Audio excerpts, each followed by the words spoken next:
Hi, I'm Kurt Mitchell. Welcome to the Jimi Hendrix Guitar Method.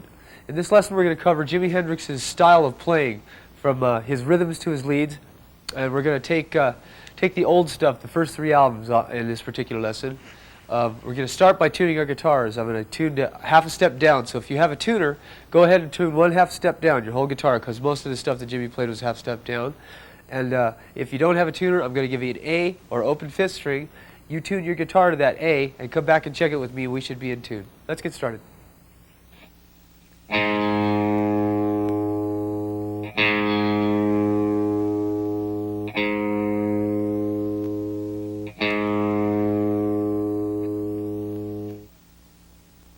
Before we get started with riff number 1, I want to talk about the guitars a little bit that we're going to be using right now. Jimi played Stratocasters almost exclusively. I've seen one picture of him with a Les Paul. The rest of the time he was playing Fender Stratocasters of the era that he was playing in the late 60s, basically, I believe. There's all kinds of talk about the way Jimi used to modify his guitars and his pedals and all that stuff. The fact is, if you play like Jimi, you'll sound like Jimi. So what we're going to do, with the exception of maybe the guitar, which Stratocasters have a unique sound.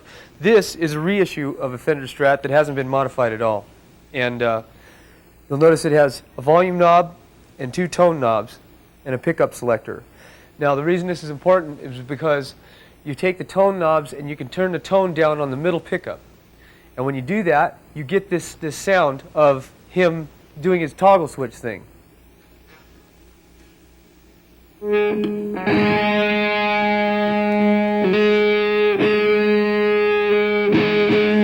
So you take it and you flick the toggle switch up and down with the tone on the middle one turned down.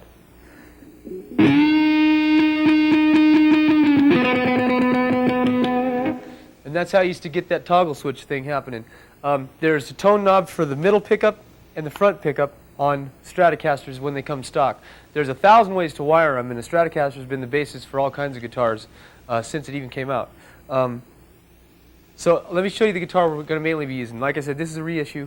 The one I'm going to be using is like a late 60s Fender.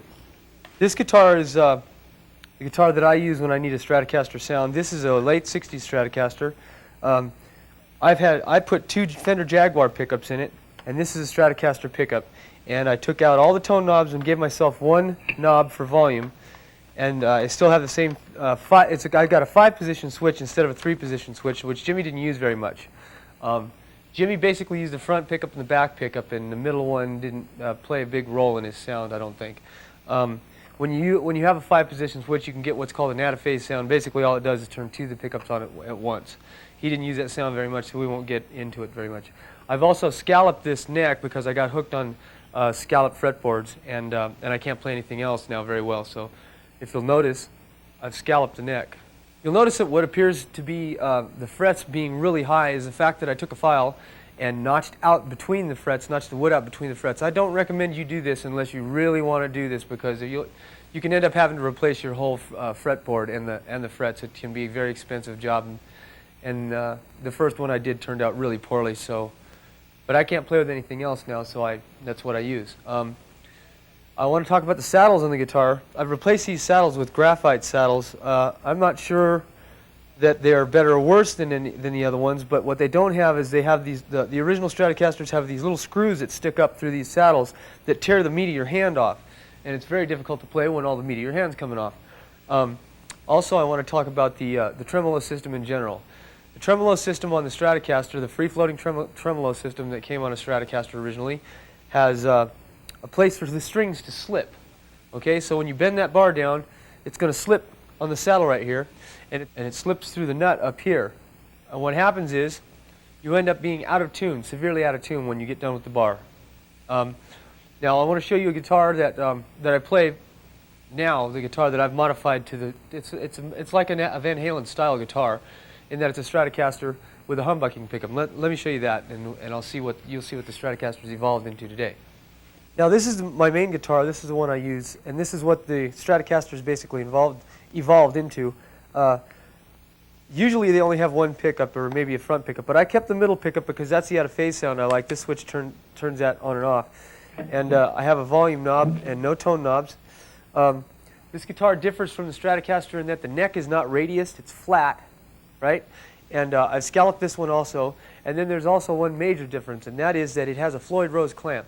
Floyd Rose invented this thing to avoid these slippage problems. And what happens is back here at the bridge, it locks it down. This screw pushes against this string and locks it down so it can't go anywhere. Once the string's stretched out, that's it. And up here at the nut, these particular screws right here clamp the string down right there at the nut, so no longer can the thing slip. The string, once it's been stretched out, can't slip at all. You can do this with it. And it goes right back in tune. That's a handy dandy thing. There's one other device I have on this guitar that's called a trem setter, and that's this device right here. What this does is it resists the action of the bar going in either direction. If you can see that if you push it down or pull it up, it has a tube that holds either side together so that it can't go, so that it can't rest up or rest down, because it's such a very, very touchy thing.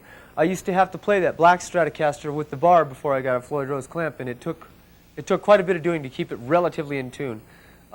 Usually when you touch a bar on a Stratocaster, they just go right out of tune and unusably out of tune. So no longer do we have to deal with this, but you sacrifice tone for that because these things have a lot of metal on them and they thin the guitar sound out. Let's get to the pedals and the amplifiers we're going to use for this. Okay? We're going to be using 2 Marshall heads on this particular lesson. The one on the top's what you're going to see pictures of Jimi Hendrix using. It's a 69 plexi, meaning that the gold in the middle there is plastic. It's kind of a collector's thing, but it's a great sounding head. It has that old, warm English sound that nothing else has. Now the one on the bottom is a more recent head, about an 84. It's going to be not a channel switcher, but it's going to have a cleaner sound because I have the top one modified. The bottom head is going to supply our clean sounds and some of our semi-distorted sounds. But the main head we're going to be focusing on is the one on the top. It's a Super Lead 100 watt. I want to talk about the pedals a little bit. I don't have the exact pedals that Jimi was using here. I have facsimiles. He was using Dunlop wah-wah pedals, I believe, and Crybabies. Dunlop makes them now. And he was using a Muff Fuzz distortion box. I've read in print that he was particularly fond of the Muff Fuzz, the Crybaby, and his Stratocasters and Marshall amps. And these are the things that he was stuck on all the time. What I'm using is going to be an FX17. It's a wah-wah and volume pedal, depending upon which application you put it to.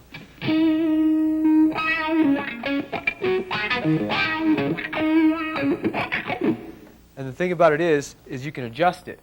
There's 2 screws in the end of it, and you can adjust the sweep and the length and how the pedal works. Then I'm running into a distortion box, which is giving me an extra bit of gain.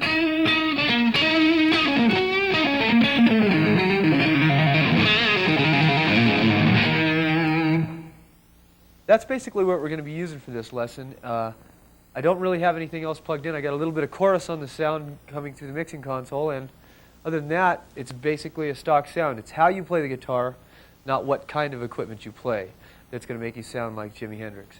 Okay, I want to get right to the first riff. This is an excerpt from Hey Joe.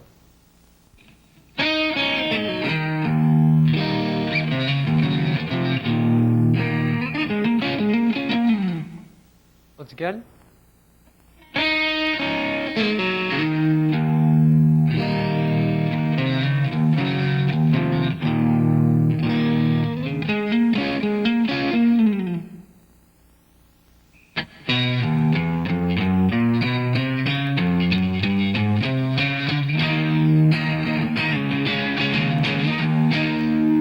Once again.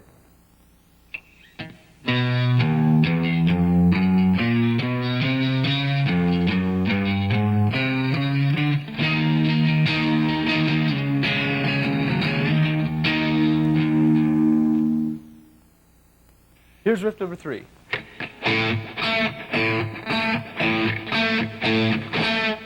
One more time.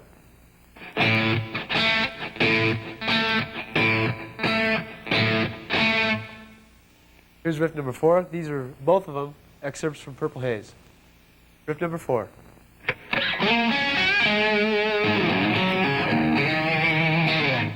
Once again.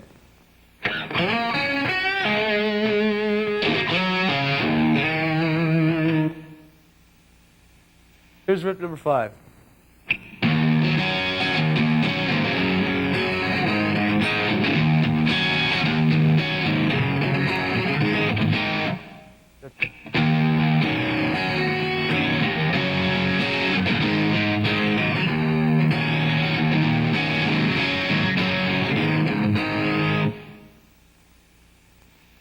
Here's riff number 6.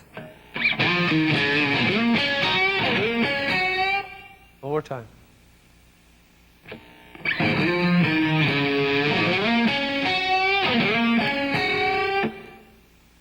Number 7.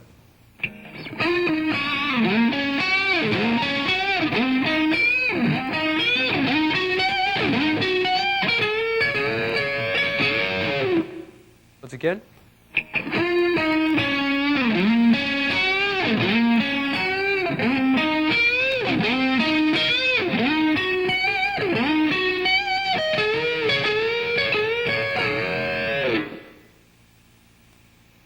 Here's riff number 8 from Wind Cries Mary.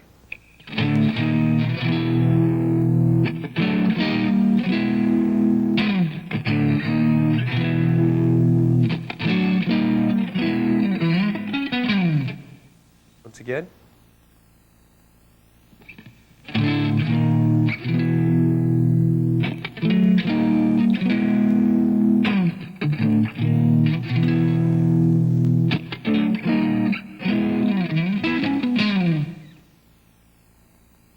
Riff number 9 from Wind Cries Mary.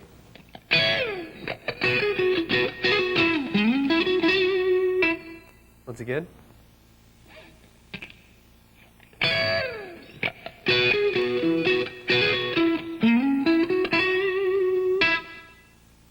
On riff number 10, this is an excerpt from Foxy Lady. There's a little bit of sustained feedback at the end of this very first note. What's happening is, when your amplifiers are up so loud and they're right next to you, the magnets put off an electrical field that interacts with the electrical field of the pickup, and it causes it to sustain a feedback. That coupled with distortion.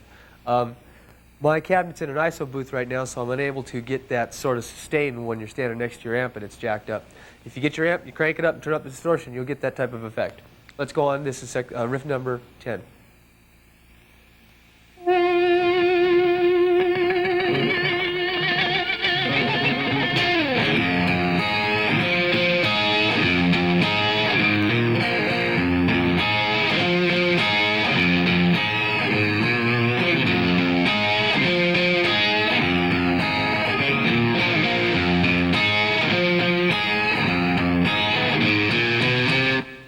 Once again, it's going to start out with a volume fade, slow volume fade. Here it goes.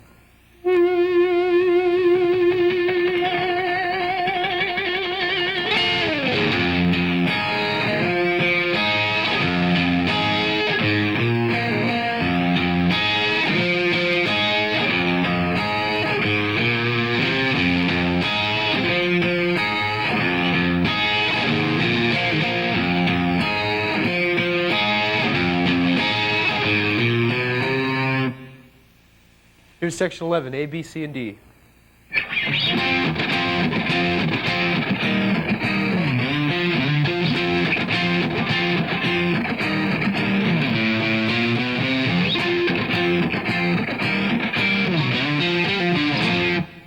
One more time.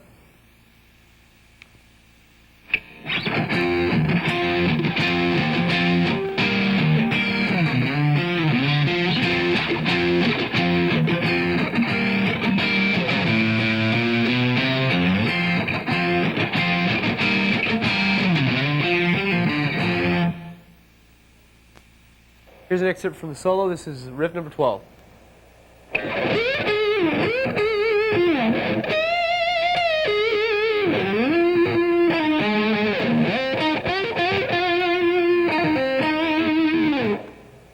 Once more.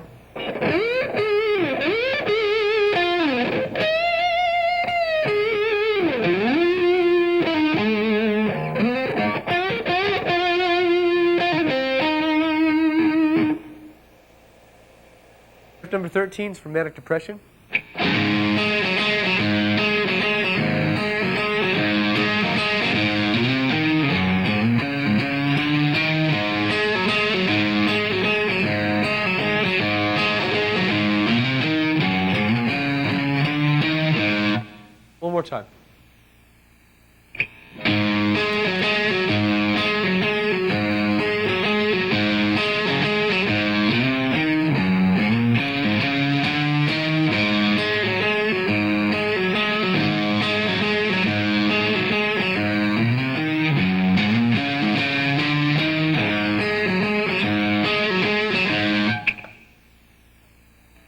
going to employ something here that I refer to as unison bends. In other words, I'm going to take a string with my middle finger and a note underneath it, and I'm going to bend it up to the same note. Okay? Eddie Van Halen does this a lot.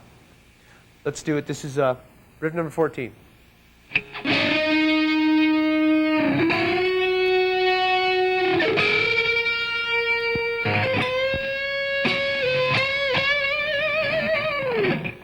Once again.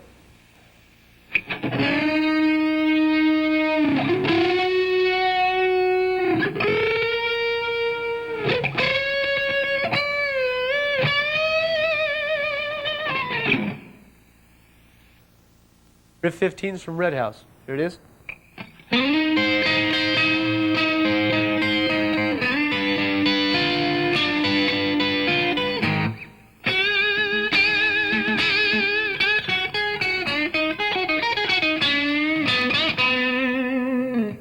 Once again.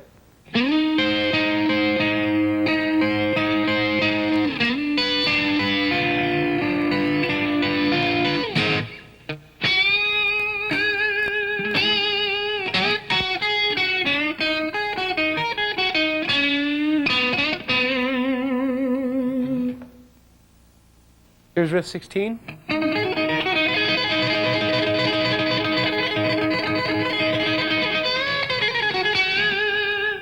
Once again.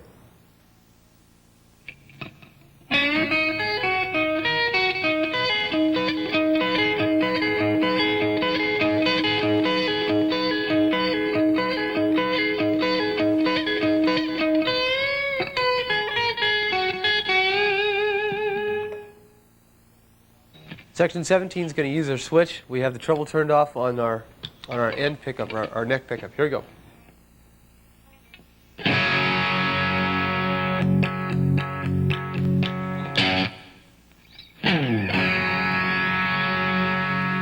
One more time.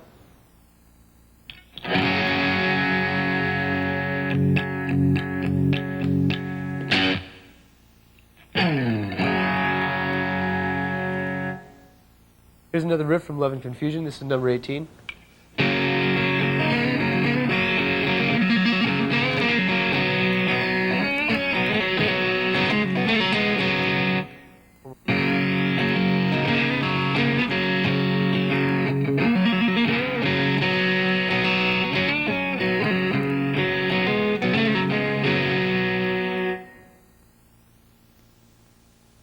Riff number 19.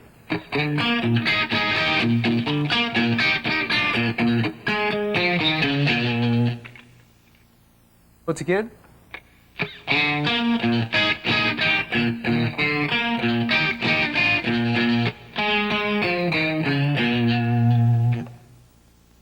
I don't know that Jimmy used the slide too much, but this particular riff from May This Be Love is using a slide. It sort of interests this thing. I'm using a steel slide because I like the weight of them. A lot of people use glass.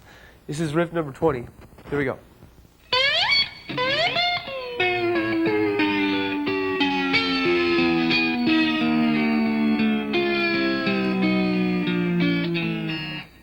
One more time. Once again.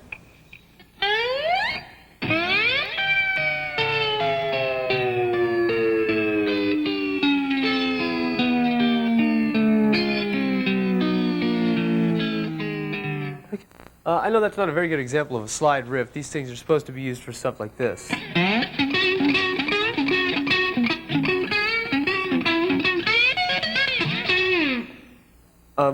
Like I said, the example that you got from that song is not the best slide example that you can get. And these things are kind of fun once you learn how to use them. The steel ones, like I said, I prefer the steel ones. Let's go on right now. Let's go to riff number 21 from Fire.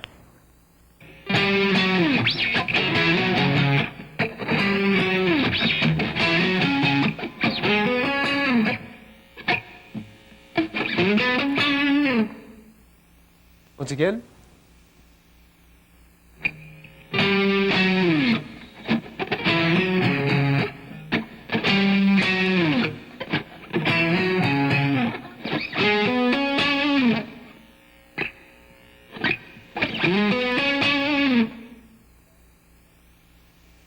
Riff number 22 from Fire.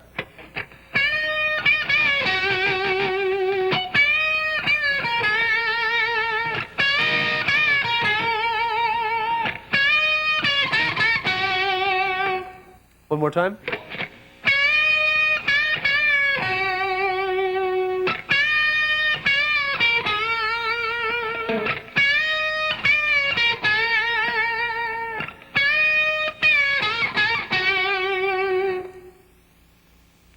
Here's number 23. This is an excerpt from Third Stone from the Sun.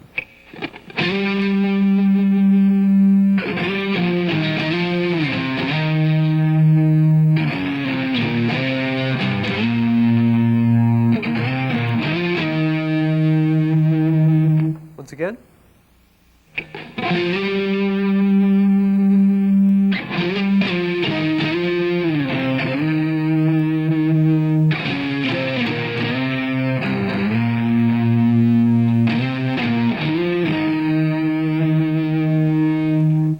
In sections number 24 and 25, I'm going to show you this stuff going forward. What Jimi used to do is they'd record some stuff forwards, and on Are You Experienced, they did this a lot. They flip the tape over and play it all backwards and then record to that.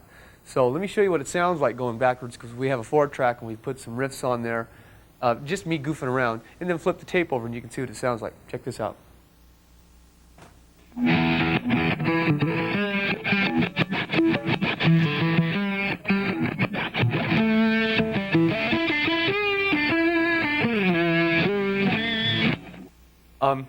Let's go to section 24 here, riff number 24. The scrapes are going to be forwards because we're, of course, playing forward in time.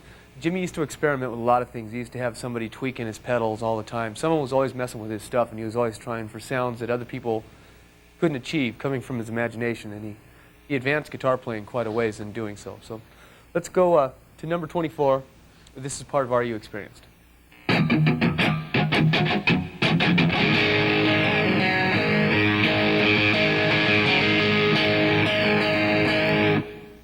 Slower.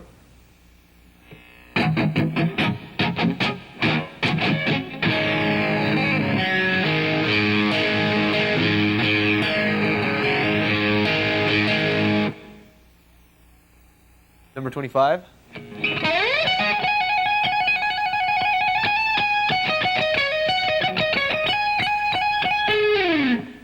Once again.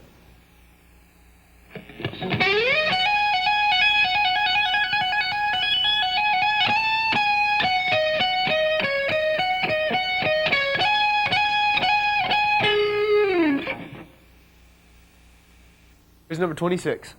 This is from Up from the Skies.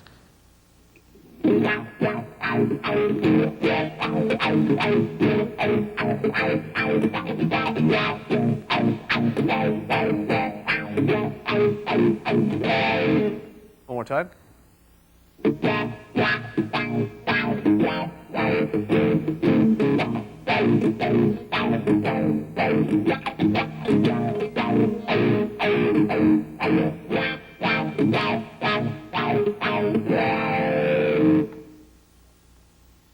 Here's number 27 from Spanish Castle Magic.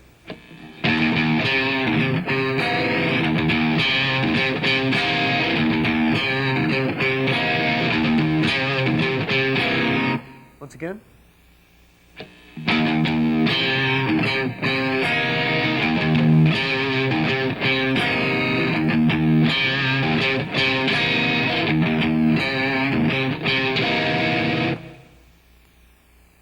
Here's number 28 from Wait Till Tomorrow.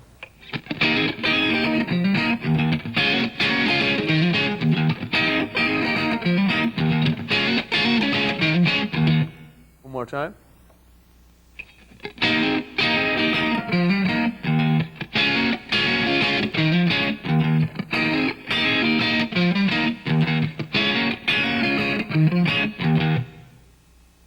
Here's number 29 from Little Wing.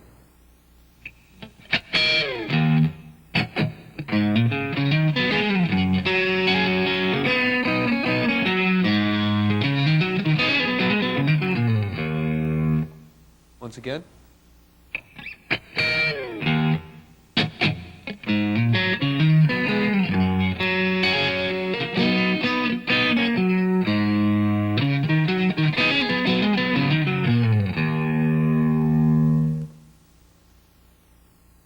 Riff number 30. This is from 6 to 9.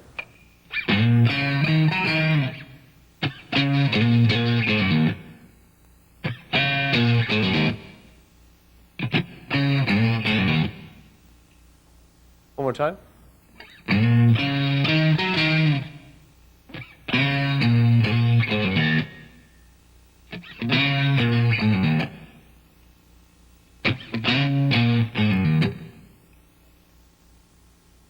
Number 31 from Castles Made of Sand.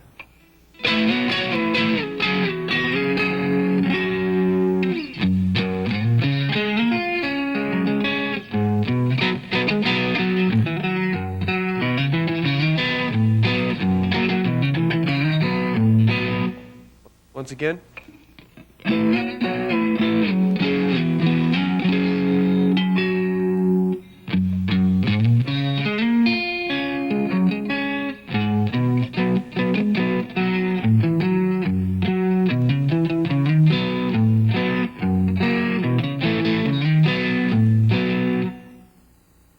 Here's number 32A, 32B, 32A, and C. This is from She's So Fine.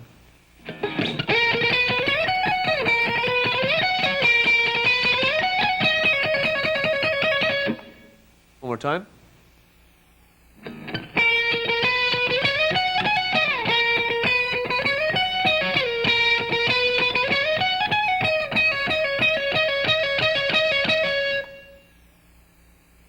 Riff number 33 from Bold as Love.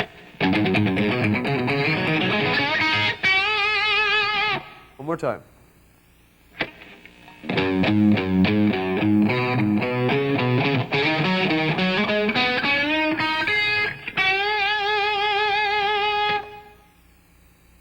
Number 34 from Voodoo Child.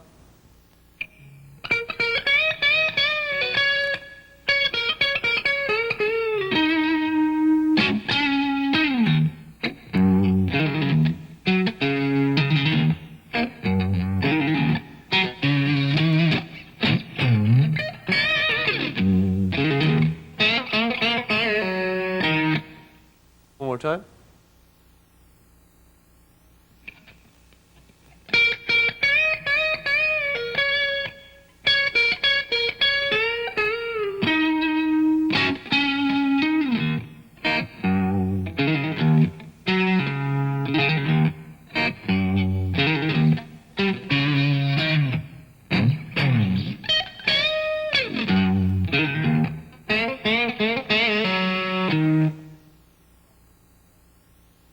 Here's riff number 35 from Voodoo Child's Slight Return.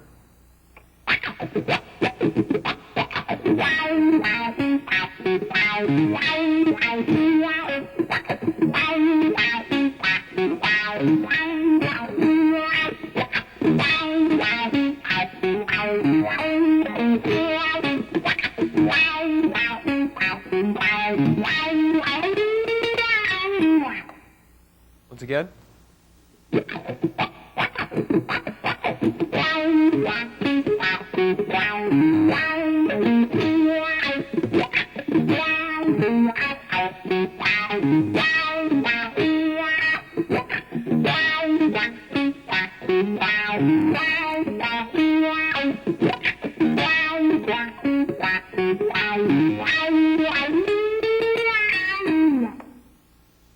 Number 37 is from Voodoo Child's Slight Return.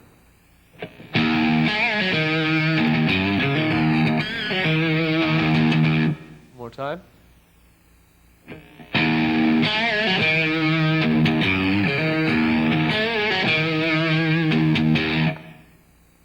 '37, same song.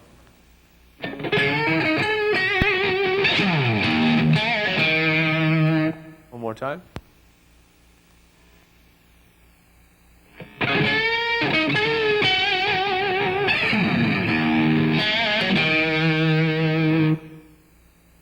Riff number 38.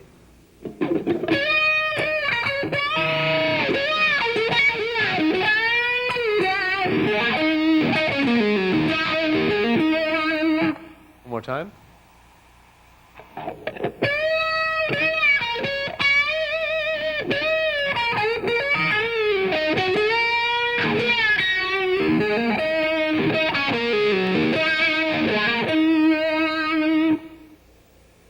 Here's riff number 39 from Little Miss Strange. This is on an acoustic guitar originally. It goes like this.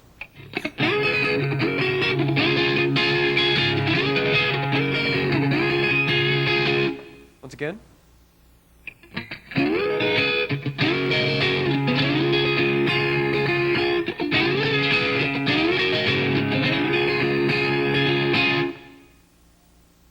number 40 from Long Hot Summer. Once again.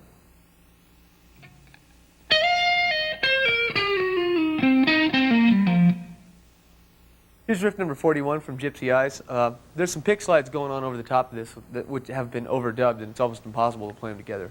We're going to take the bass riff, okay? This is number 41.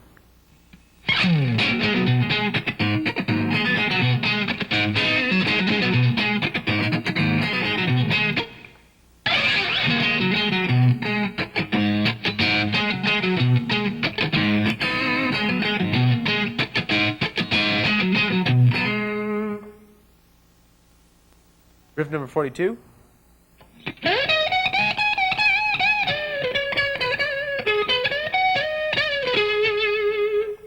One more time.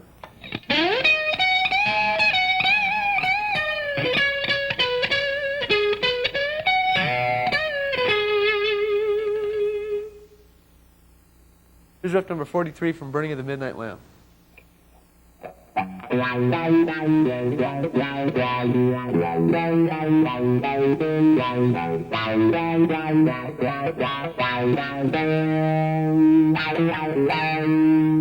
Once again.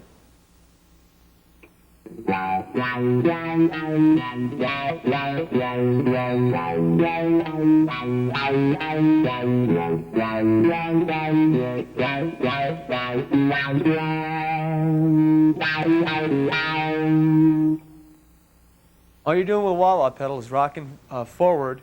It stays way in the back, actually. So you want only the back part of it, but you rock forward with every quarter note.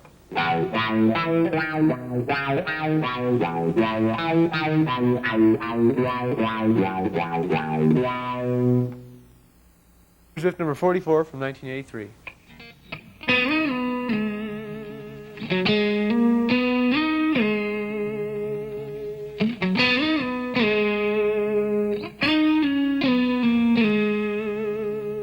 Once again.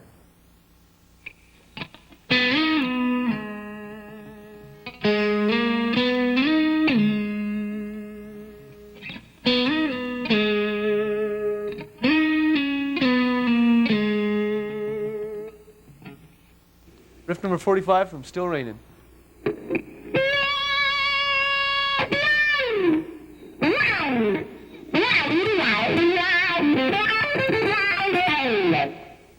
Once again.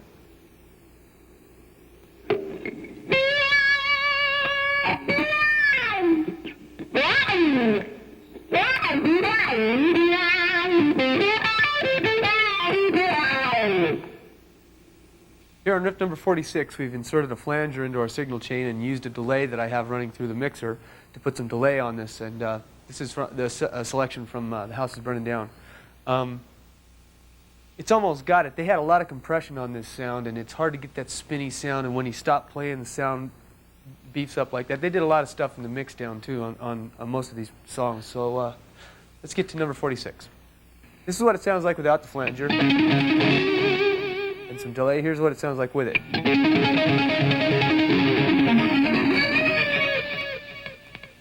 So let's get to the riff.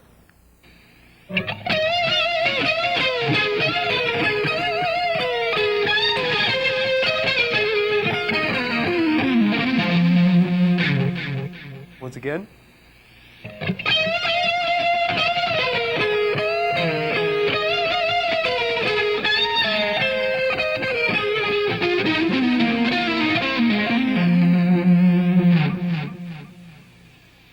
Here's riff number 47 from All Along the Watchtower.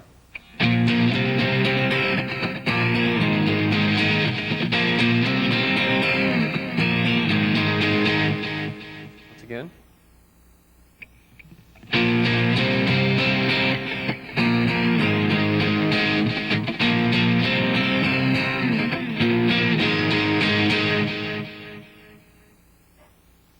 Riff number 48.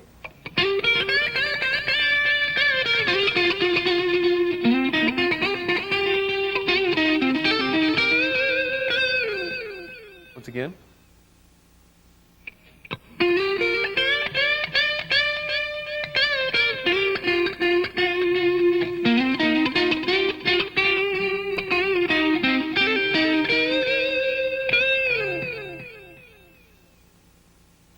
That about wraps up the riffs. What I want to go into now are some of the chord shapes that he used to use a lot and some of the patterns that he used to use to solo in, okay? Number 49 is going to be an E minor 7th. Let's check it out.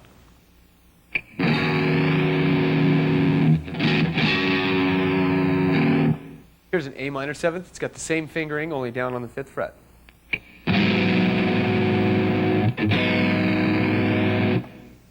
Now this is an A major in first inversion, and he used to use these all the time to slide up and around too. So check it out.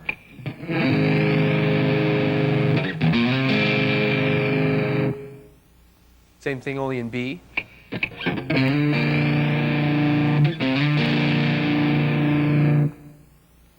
This is an E7 sharp 9. This chord's used a lot. Stevie Ray Vaughan used this, got a lot of these from Jimi Hendrix. He used to use this all the time. It goes like this.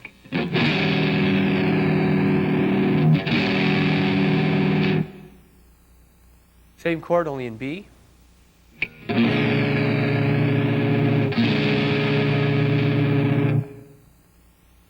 Now let's go through some visual patterns on the neck. I'm going to go through them in the main keys that he used to play in. This one's an E, okay? Now you'll find that the root notes are circled, okay?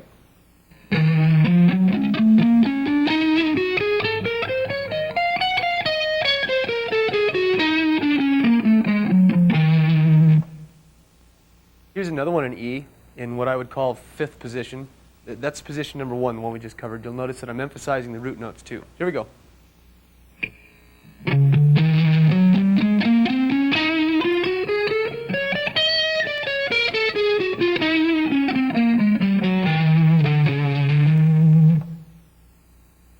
This is number 57 in E. Same thing, emphasizing the root notes, same scale. These can be moved anywhere, by the way, and I'll show you how in a minute. To any key that you want to play in.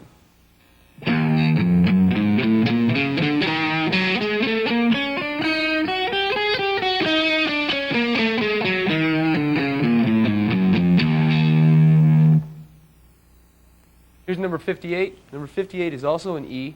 I'm just going to show you the same pattern that we did the very first one. Same as example 55, only down an octave, okay?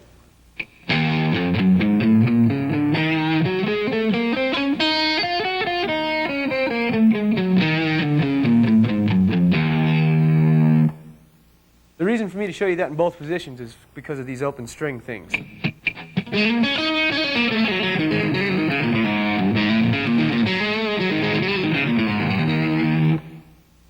And Jimi used to use that stuff a lot, and he sort of pioneered that thing. It comes from the blues. All these scales are basically blues scales with added chromaticisms, and they get into various modes. I don't want to get into that. I just want to give you the patterns that Jimi used to use a lot, so if you feel the need to play like Jimi, but not exactly what Jimi played, you can use these patterns to help you along. Let's go to number 59.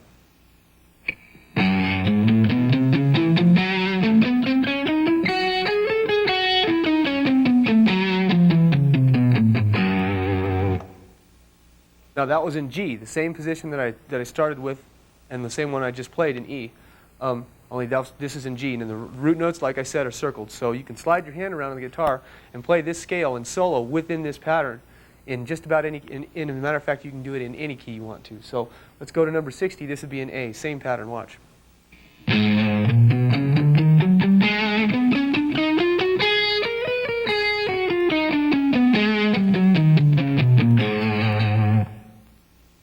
'61, same pattern in C.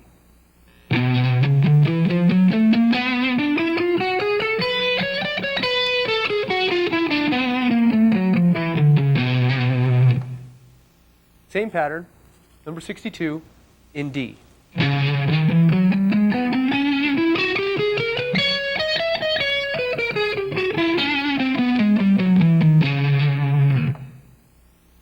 Now, of course, you can play riffs within these patterns like, well, such as this same key that we were just in. Let's do it in D.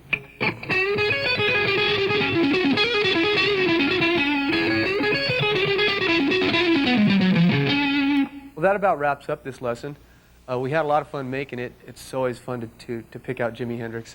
It's too bad he's gone because the way he innovated back then, I'm sure we'd have kept on going, and there's no telling what he could have done today. Everybody that plays rock guitar today seems to have been influenced by Jimi because he was way ahead of his time. Remember that at the end of the song, there's a song that I've written that is sort of Hendrixy that you can solo over the top of. So you can take all this stuff, put it in a pile, and use it to create your own style with, okay? So until next time, I'll see you later.